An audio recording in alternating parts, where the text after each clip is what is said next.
guys, what if the Champions League didn't allow qualification for any clubs from the top 5 leagues? No clubs from the Premier League, no clubs from the Bundesliga, from Liga, from Serie A, or from La Liga. Well, I made it happen in FC 26 to my best ability. I think we're all fully aware of the severe limitations and challenges that FC titles can bring us. So this is the way it's gonna work. Your 9-pot-1 clubs are league winners that are from the outside of the top 5 leagues, starting with Royal Union Saint-Gilloise, the Belgian winners, Sporting, the Portuguese winners, Olympiacos, the Greek winners, Bodo Glimt, the winners from Norway, FC Copenhagen, the winners of Denmark, PSV, the winners of the Netherlands, Slavia Praha, your Czechia winners, Celtic, your Scottish winners, and Galatasaray, your Turkish winners. Pot 2, even more league winners, starting with Malmo, last year's Swedish winners, Sturm Graz, Austrian winners, the winners of Poland, Lech Poznan, the winners of Ukraine, Dynamo Kiev, Swiss Super League, FC Basel, Romanian Super League, FCSB, the Republic of Ireland League, Shelburne, that they won it last year, Ferencvaros, your Hungarian winners, and Karabag, the winners of Azerbaijan. And then we move into pot 3 and into pot 4, where it is clubs that didn't win the league last year but still attained a high place finish, like Victoria Plzeň in Czechia, Ajax from the Netherlands, Fenerbahce from the Turkish Super League, Dinamo Zagreb from Croatia, Club Brugge from Belgium, Apoel from Cyprus, Benfica from Portugal, FC Midtjylland from Denmark, and Genk also from Belgium. With pot 4 being RB Salzburg from Austria, HJK Helsinki from Finland, FC Porto from Portugal, and after that I ran into some challenges. Why? Because FC 26, like we talked about, it has limitations. So we are including winners of last year's lower leagues. Leeds United, they won the championship last year. I know they play in the Premier League now, but last year they were playing in the championship and they won it. Levante won La Liga 2 and FC Köln won the second Bundesliga. FC Lorient were promoted into Ligue 1 by being the Ligue 2 champions, and Sassuolo won Serie B in Italy, therefore getting promoted into Serie A. With the last club being Birmingham City, because they won the 3rd division of English football last year, obviously being promoted to the championship. So yes, technically there are 5 clubs in Leeds United, Levante, Köln, Sassuolo, and FC Lorient that are playing in the top 5 leagues, but they are nowhere near the quality of the clubs that would qualify for the Champions League out of those top 5 leagues. And technically they're only here because, like I said, I ran out of options and they won the lower league competitions last season. So I think it's pretty fair, and with all these 36 participants, I think we're gonna get some very exciting and very random matchups. The champions!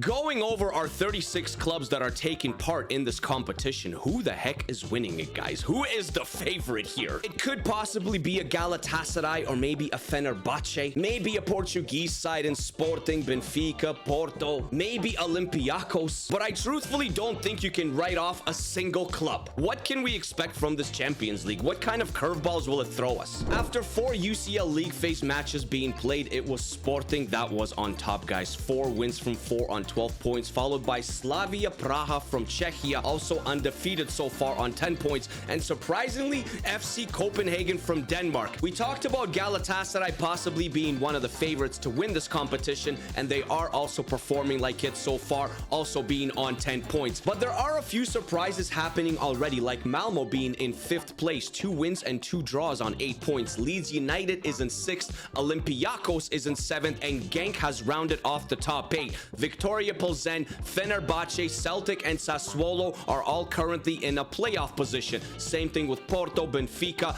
Ajax, Basel, Karabag from Azerbaijan, Dynamo Kiev, Club Brugge is sitting in 19th, FCSB is sitting in 20th. While Birmingham City, Levante, PSV, and Lech Poznan are narrowly holding on to a playoff spot. With Salzburg, Dinamo Zagreb, Ferencvaros, Bodo Glimt, Köln, Midtjylland, Sturm Graz, and Shelburne chasing the top 24, with Royal Union Saint-Gilloise, the Belgian winners, sitting winless so far after 4 matches in 34th place. With FC Lorient, I expected FC Lorient to do a little bit better than that, but they are 0-1-3 after 4 matches matches, sitting rock bottom. The league phase of the UCL without the top 5 leagues being involved was completed, guys, and Sporting stayed on top on 22 points. But in a dramatic fashion, FC Copenhagen, they did finish in second, only losing once on 17 points above Porto, who finished in third, and Benfica, who finished in fourth. So 3 of the top 4 sides actually are Portuguese clubs. Surprisingly, Ajax climbed into that 5th position, going undefeated on 16 points, with Slavia Praha also getting a top 8 spot. Galatasaray dropped to 7th, and Fenerbahce, another Turkish side, rounded off that top 8. Those 8 clubs automatically progressed to the round of 16. But what do we got in the playoffs? 9th to 24th qualifies for the playoffs, and in 9th it was Sassuolo. Celtic finished in 10th, only losing 1 match. Victoria Plzeň, another Czechia side, finished in 11th, with Basel, Basel from the Swiss Super League, having a very impressive finish in 12th. Bodo Glimt, did we expect them to finish in the top 24? Probably, and they did. They finished in a nice, respectable 13th place, also qualifying for the playoffs. Genk qualified for the playoffs. A little bit disappointing from Olympiacos, only in 15th. I expected them to push for that top 8, but they didn't. PSV also in 16th. Leeds United qualified for the playoffs in 17th, with FCSB from Romania getting into that top 24. RB Salzburg got into the top 24, and so did the La Liga 2 winners in Levante. Dinamo Zagreb qualified for the top 24. Malmo dropped off significantly, going all the way down to 22nd, only on 10 points. But Karabag also qualified for the playoffs in 23rd, with the last remaining club being Ferencváros from Hungary on 9 points. Helsinki from Finland were left outside looking in, only on goal difference on 9 points in 25th place, and a severe disappointment from clubs like Club Brugge, maybe even Lech Poznan, maybe FC Köln, Apoel, Dynamo Kiev in 31st, and the most disappointing one has to be Royal Union Saint-Gilloise. The Belgian winners finished all the way in 32nd. They couldn't win a single match, only on 4 points. FC Midtjylland did not have a good campaign, neither did the Austrian winners in Sturm Graz. Shelburne finished in 35th on 2 points, and FC Lorient, wow, 0-1-7. After 4 matches, they were bottom. After 8 matches, they remained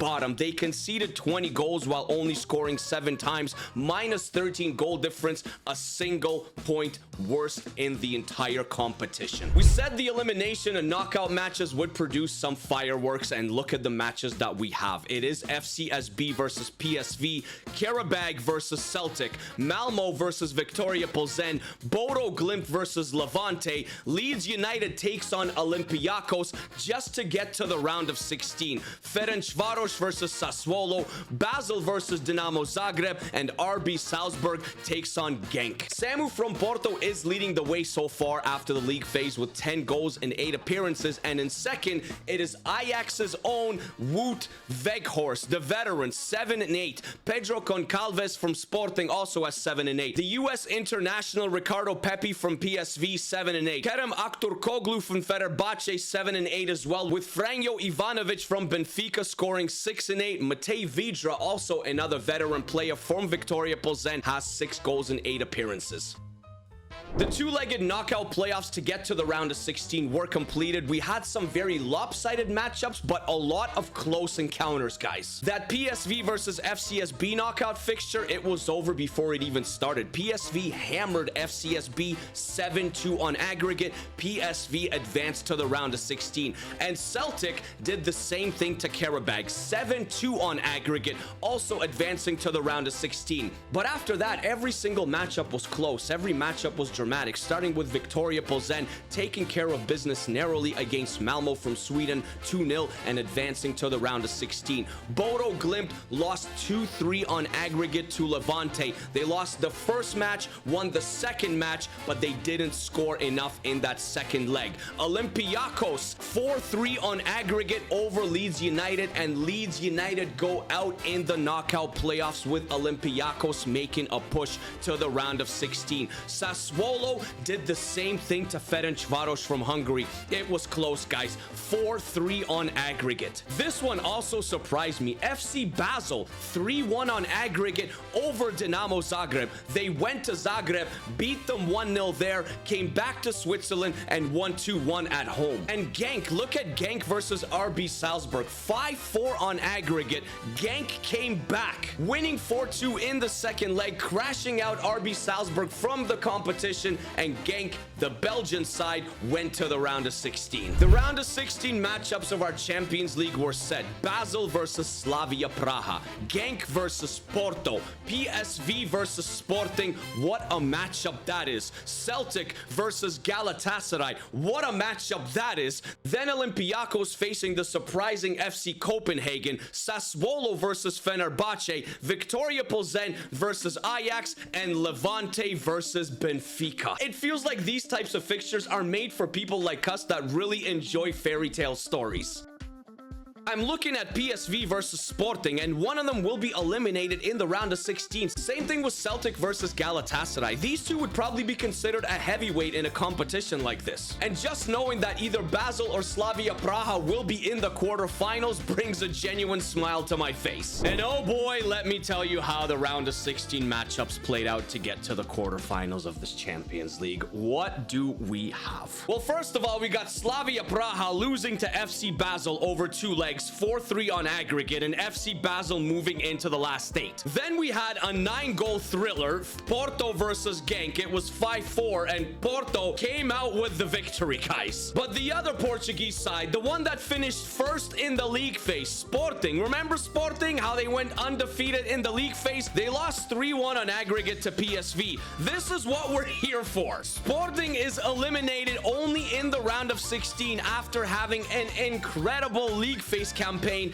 and PSV, who made it through the playoffs, get to the last 8. Now, Galatasaray versus Celtic was something else. 3-3 on aggregate, 2-2 the first leg, 1-1 the second leg. It went to penalties, and it was as narrow and close as it could possibly get, with Galatasaray winning on penalties 4-3. How about FC Copenhagen continuing their miraculous journey by eliminating Olympiacos 4-3 on aggregate? Yeah, that happened too. And a second Turkish side also moved into the quarterfinals by eliminating Sassuolo 4-2 on aggregate. Wout Weghorst, I guess he's coming in clutch, guys. 6-5 on aggregate. 6-5 for Ajax over Victoria Plzen. And Levante gave Benfica a major scare. Benfica only won 1-0 in the second leg and 3-1 on aggregate, also advancing. That left us in the last 8 with Galatasaray versus PSV, Ajax versus Benfica, Copenhagen versus Fenerbahce, and Porto versus Basel. We got 2 Turkish sides remaining, Gala and Fenerbahce, 2 Eredivisie Dutch sides remaining in PSV and Ajax, 2 Portuguese sides remaining, Benfica and Porto, and then FC Copenhagen and FC Basel. This is as good as it gets. It really is. The 2-legged quarterfinal fixtures were played to get to the last 4, the semifinals of our Champions League without the top 5 leagues being involved. PSV versus Galatasaray. It was an exciting one. It had 8 goals, and PSV were eliminated by Galatasaray. So Galatasaray becomes our first semifinalist. Then it was Benfica versus Ajax. And I gotta tell you, Wout Weghorst, I guess he's doing something special with Ajax, because Ajax eliminated Benfica. 2-1 leg 1, 2-1 leg 2. Ajax 4-1 on aggregate. Ajax, a semi-finalist in the Champions League. This Ajax currently. And a second Turkish side joined the semi-finals as well. FC Copenhagen, they put up a good fight. They had an incredible run in this competition, but they lost 5-4 on aggregate. Very, very close. They won the second leg 2-1. They needed another goal to send it to extra time, but they ran out of time. And Basel's superb journey also came to an end in the quarterfinals. Porto was a very, very difficult opponent, and it showed in the scoreline. 5-1 on aggregate for Porto. Those results led us to the semi-final fixtures, and it led us to possibly have an all-Turkish Champions League final. Galatasaray versus Ajax, Fenerbahce versus Porto. The 2 leading goal scorers that are still remaining, it is Samu still leading the way. 13 goals in 12 appearances, scoring basically 1 or more goal every single game. And Kerem Aktürkoğlu for Fenerbahce Fenerbahce, he has 10 in 12. It is leg one of the Champions League semifinals between Galatasaray and Ajax. Who takes the lead in leg one of the semifinals? And it is Galatasaray. Fenerbahce versus Porto leg one. So Yunchu is suspended for Fenerbahce, so they will have to replace him. Will that play a factor? Fenerbahce still wins through Nelson Semedo in the 40th minute. Porto needs a comeback. They are down 1-0 on aggregate to Fenerbahce, but they are playing at home, so they hold all the cards. Win at home, get to the Champions League final. Can they do it? It's a draw. It is a draw, and it is Fenerbahce that is going to the UCL final. We are almost guaranteed to have an all-Turkish Champions League final because Galatasaray is up 3-1 on aggregate going into the second leg against Ajax, but Ajax is playing at home at their Johan Cruyff Arena. It's their only saving grace. A miraculous comeback. They need to win at least by 2 to force extra time. Are they able to do it? No. We are gonna have an all-Turkish UCL final. And not only is it an all-Turkish UCL final, it is the craziest Turkish matchup. Galatasaray versus Fenerbahce. This rivalry is absolutely insane, and I'm really not sure if the world is ready for a Galatasaray versus Fenerbahce Champions League final. But I am excited to watch this one. This is going to be an all-out war. Take a seat on the couch, my friends. We are here for it. It is Galatasaray versus Fenerbahce at Wembley Stadium, the Champions League final. Fenerbahce will kick off with the ball. They are in their traditional yellow, and Galatasaray has their split colored kits on. It is Talisca for Fenerbahce carrying the ball forward, and Alvarez. Shaglar Soyuncu. Talisca now. Fred, former Man United player, plays it to Brown outside, but Davinson Sanchez intercepts and will collect the ball for Galatasaray. Torreira, what a magnificent pass by Lucas Torreira to Leroy Sané, former Man City player. Sané in the box. Osimhen turns and shoots, and the first chance goes to Galatasaray, but it is wide. Has anyone in our community been to a Fenerbahce versus Galatasaray derby? If you have, I would love to know what it's like, because I've obviously never been. You know, I would love to experience it one day. That this is one of the biggest football derbies and football rivalries in the world. You can never go wrong with Galatasaray versus Fenerbahce. And if this happened IRL in the Champions League final, imagine what that would actually be like. Galatasaray versus Fenerbahce in the UCL final for the Champions League trophy. Galatasaray have had all the possession so far in this match. Leroy Sané. Is Galatasaray better on paper? Maybe. But Fenerbahce is very strong. Torreira in the box. Osimhen! And it's in! We have our first goal of the UCL final, and it had to be Victor Osimhen. Delicious, absolutely delicious header past Ederson. And they celebrate right in front of the Gala fans. This match is alive and well. This derby is alive and well. 1-0 Galatasaray. Victor Osimhen rose high, so Yunchu couldn't get to it, neither could Ederson. And Fenerbahce, they have some work to do. But they have quality players, my friends, like Aktürkoğlu. Well, we know about Aktürkoğlu. He was a Galatasaray man, and he switched to being Fenerbahce man now. Talisca trying to take on everyone by himself. But obviously that's not going to happen. Torreira intercepts, and Sani carries the ball forward. Inside to Victor Osimhen, the goal scorer, on the right side of the field. Going forward with it. Torreira again inside. This time Ederson will collect. Leroy Sané could not make a solid contact with the ball. Talisca now. So far, he's been the most exciting player to watch for Fenerbahce. Fred, operating in the midfield. Fred finds an outlook pass to En-Nesyri. En-Nesyri will go out wide to Talisca. Brings it down nicely. He's covered, though, by Singo. Talisca trying to work Singo all by himself once again, but finds the overlapping run by Aktürkoğlu. He should have continued forward. He does continue forward, but ball rolls it out of bounds, and the chance is lost. And that was the last opportunity of the first half. We have a narrow and very, very close match. 1-0 Gala. 45 down, 45 to go. I am at the edge of my seat, guys. I cannot wait to see what happens here in the second half. Are we going to see an equalizer from Fenerbahce, or will Galatasaray extend their lead? Well, Victor Osimhen is trying to do his part. Gundogan to Sané. That's magnificent. Ederson has to be sharp. That's the save of the game so far. Gala could have put the game away if it wasn't for Ederson. There is still another chance through the corner. Osimhen, Skriniar will just kick it long and relieve the pressure. Galatasaray putting in the work, man. They've been the better side. A little bit better from the possession side of things from Fenerbahce here in the 59th minute. Semedo being covered, taking on 3, runs into 3. Yilmaz intercepts. Yilmaz makes the outlook pass to Gundogan. Osimhen is now in space. Victor Osimhen still holding on to the ball. Victor Osimhen looking for a pass.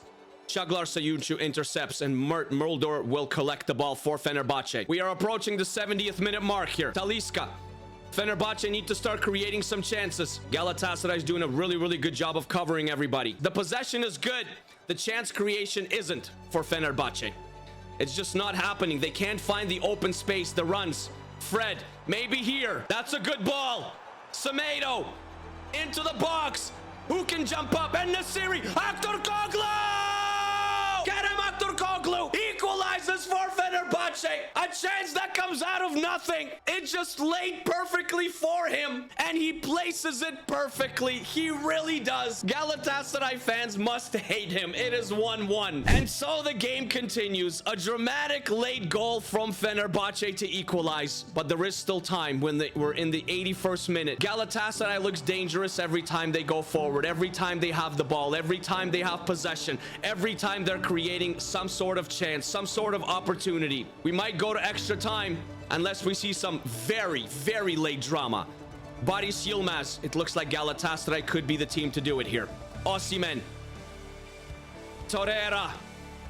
Out wide. It gets to Sane. It gets to Osimhen. And we are going to have late drama. We will have late drama here. It is Victor Osimhen in the 89th minute. The whole team surrounds him and jumps on him to celebrate. And the Fenerbahce players are down on the floor in despair. A miraculous, a magnificent finish. Tasty, brilliant. It was wonderful from Gala. Maybe that ball should have been intercepted. And Victor Osimhen does not make a mistake. He has a brace in the UCL final. 4 shots, 2 goals. Player of the game for sure. Galatasaray is holding on, and Fenerbahce needs a miracle. There will be no miracle.